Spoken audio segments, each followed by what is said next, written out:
कन्नड तालुक्यातील मुंगसापूर येथील ब्रह्मश्री जनार्दन स्वामी आश्रमात नेऊन पपई विक्री करणाऱ्या शेतकऱ्यास बेदम मारहाण केल्याप्रकरणी मुक्तानंदगिरी महाराज उर्फ बापू महाराज यांच्यासह 7 जणांविरोधात कन्नड ग्रामीण ठाण्यात गुन्हा दाखल करण्यात आलाय।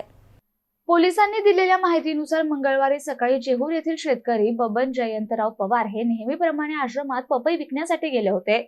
आश्रमातील सेवक रवींद्र गोडसे यांनी त्यांना मनाई केली। पवार बाहेर रस्त्याच्या कडेला थांबले असता संजय फोलाने, आकाश फोलाने, रवींद्र गोडसे आणि इतर सेवक तेथे आले। त्यांनी पवार यांना जबरदस्तीने महाराजांच्या केबिनमध्ये नेले। लाकडी पादुकांनी ठिकठिकाणी आधीच फ्रॅक्चर असलेल्या हातावर मारले। संजय फोलाने यांनी दांडग्याने मारहाण केली। गंभीर जखमी झालेल्या पवार यांना तातडीने रुग्णालयात नेण्यात आलं।